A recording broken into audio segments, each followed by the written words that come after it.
고발장 접수하러도 가셨는데요. 네. 이종섭 전 장관의 출국 문제, 뭐 오늘 아침 보도를 보니까 한 달 안에 다시 돌아올 수도 있다. 왜냐하면 신임장을 복사본을 가지고 가가지고 네. 제대로 된 신임장을 받아서 출국을 해야 저쪽에서 호주 정부에서 이거를 받을 수 있기 때문에 이런 절차적 하자에 대한 문제도 막 나오고 있는 이런 상황인데요.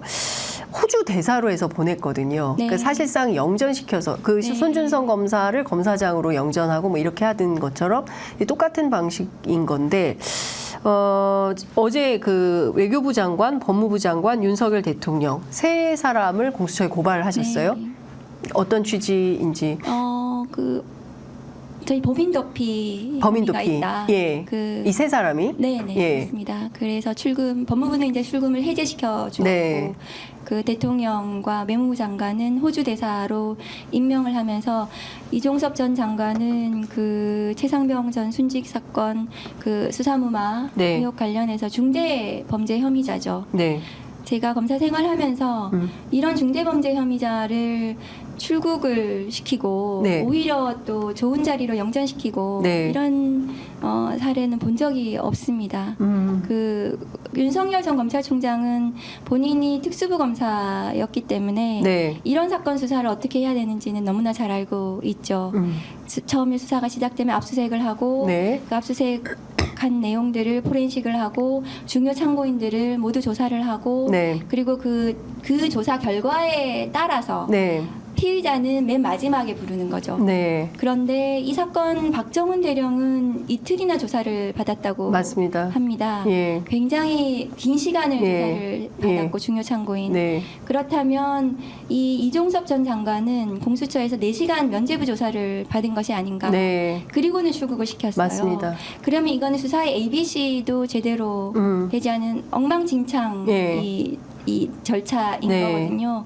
이런 절차를 진행을 시키는 것은 분명히 네. 뭔가 그 의도가 있는 것이 아닌가 그렇게 생각합니다. 여기에 숨은 의도라고 하면 어떤 게 있겠습니까? 왜냐하면 7월 30날 이종섭 전 장관은 박정훈 대령에게 수사 보고를 받으면서 정말 수사 고생했다, 네. 잘했다. 모두 결제하고 예. 예. 그러고 나서 그 이튿날 오전 11시 45분 대통령실로부터 전화를 받고 그리고 갑자기 바뀐 거거든요. 태도가 180도로. 그러면 이 전화의 주인공이 누구였을까? 이걸 밝혀야 되는 거 아닙니까? 당연히 그것은 밝혀야 되는 수사의 가장 기본적인 부분이겠죠. 네. 그런데 이게 이종섭 전 장관에 대해서 조사를 해서 네. 혐의가 인정이 되면 뭐 구속영장을 청구한다거나 이런 네. 수사가 진행이 돼야 되겠죠. 예. 그러면 그 다음은 누구인가? 예. 그 다음 수사는 어떻게 진행이 돼야 되는가를 예. 봤을 때 당연히 대통령실 네. 수사가 진행이 돼야 하는 예. 거겠죠. 예. 그런 부분에 대해서 그런 중요한 범죄 혐의자를 출국을 시켰다는 것은 네. 짐작 할 수밖에 없는 일이죠. 통상의 손준성 전 검사 네. 수사정보정책관실에서 네네. 작성한 고발사주 네. 그 사건 네. 그것에 대해서도 고발장 예. 작성이 1심 법원에서 수사정보정책관실에서 작성을 했다라고 판단을 네. 받았잖아요. 맞습니다. 예. 그러면 그 수사정보정책관실의 모든 업무는 검찰총장의 눈과 귀, 네. 깃팔이기 때문에 네. 검찰총장의 지시 없이는 이루어질 수가 없거든요. 네. 그러면 그 다음 수사는 어디로 올라가야 되느냐. 예. 그러면은 핵심 예. 범죄 예. 혐의자인 예. 손준성 전 검사에 예. 대해서 예. 왜 승진을 시켰겠는가. 구조가 굉장히 비슷하죠. 네, 그러니까 지금 손준성 검사의 사례를 볼 때 이 최수근 상병 수사 외압 사건과 관련해서도 너무 비슷하게 닮아 있다. 네. 그렇기 때문에 이것은 한 사람으로 귀착이 될 수밖에 없는 거네요. 그러면 그분에 대한 수사도 필요한 거 아닙니까? 네, 당연히 필요하다고 저는 생각합니다. 네.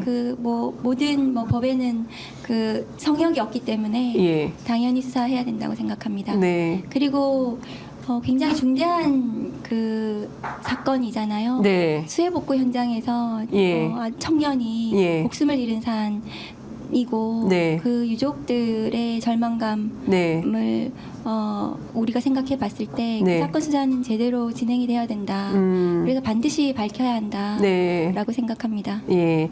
지금 보면 전반적으로 이 그 범인들 피죄에 해당이 된다면 지금 보면 외교부 장관, 법무부 장관 뭐 이 사람들에 대해서도 출금을 하고 조사를 시작해야 되는 게 공수처의 역할인데 지금 공수처가 과연 그런 역할을 할 수 있겠는가에 대한 또 문제 제기나 걱정이 좀 있는 것 같은데 어떻게 전망하세요? 네, 공수처는 지난 정부의 검찰 개혁의 일환으로 네. 추진되었고 지금 이제 초기 단계이고 네.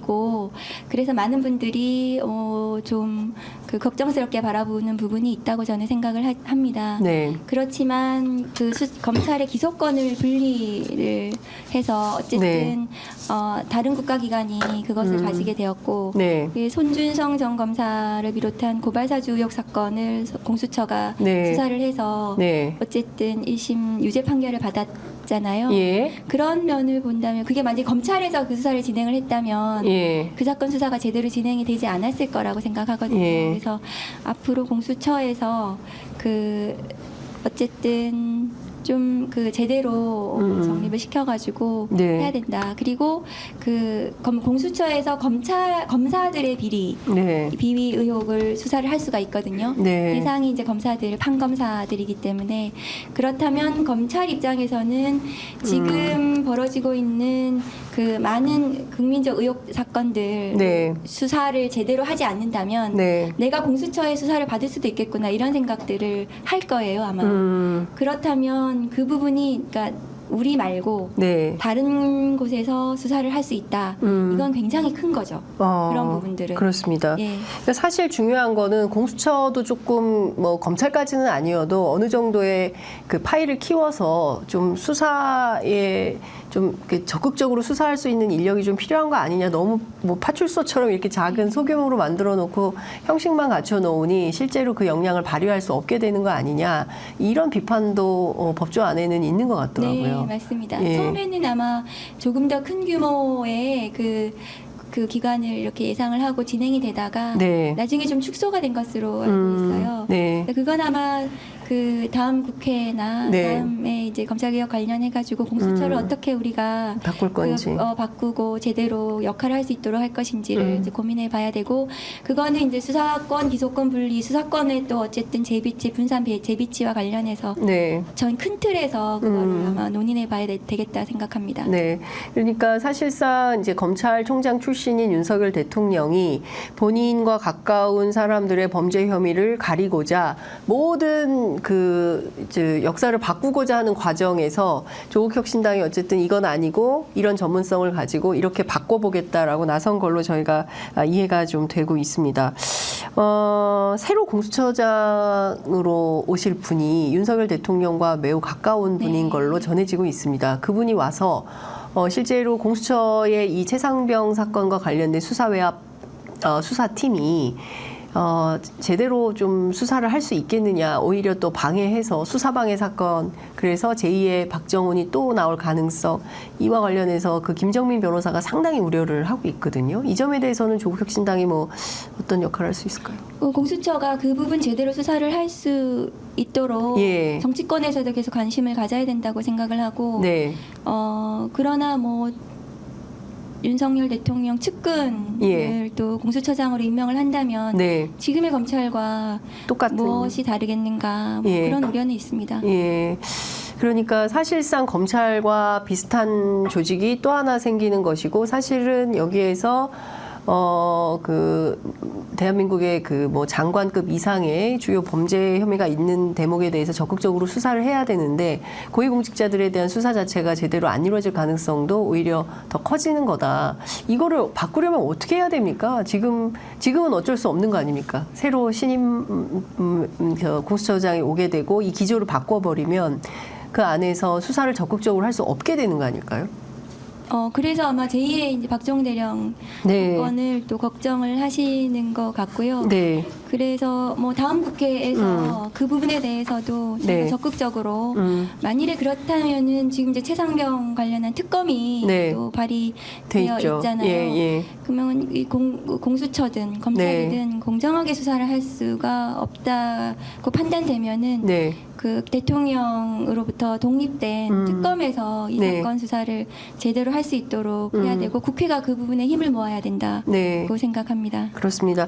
말씀 주신 대로 4월 4일 국회 본회의에 그 최수근 상병 사건과 관련된 특검법이 자동 부의가 되게 되는데 이것 역시도 윤석열 전 검찰총장이라면 또 거부권을 행사할까요? 본인과 관련된 문제인데. 네, 그 부분은 뭐 거부권 행사할 거라고 저는 예상이 됩니다. 그 너무 이게 반복적인 거부권 행사가 네. 과연 네. 그 제대로 된 대통령으로서 그 권한 범위 내에 있는지는 검토해봐야 될 것 같고 특히나 뭐 측근 배우자와 네. 관련한 예. 그 거부권 행사 같은 경우에는 그것이 이해충돌의 네. 여지도 있고 하기 때문에 네. 그 나중에 그 부분이 그 정당하게 행사가 됐는지 부분은 다시 들여다봐야 한다고 생각합니다. 네, 그렇습니다. 아니, 근데 이거는 이해충돌도 심각한 거 아닙니까? 본인의 문제와 네. 관련된 건데 이것을 또 10번째 그러면 거부권을 행사를 하게 되는 것이고 부인과 관련돼서 설마 거부권을 행사하겠어? 했는데 했어요.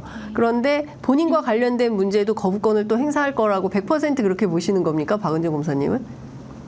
네, 저는 그렇게 보고 윤석열 검사라면 능히 네. 100% 거부권을 행사할 것이다. 네, 저는 그렇게 생각합니다. 본인 문제와 관련해서도. 이게 너무 설명피 아닙니까? 예전에 이제 제가 예. 징계 청구했던 네. 채널A 검언유착 네. 사건 수사방해 감찰방해 관련해서도 수사 당시에도 네.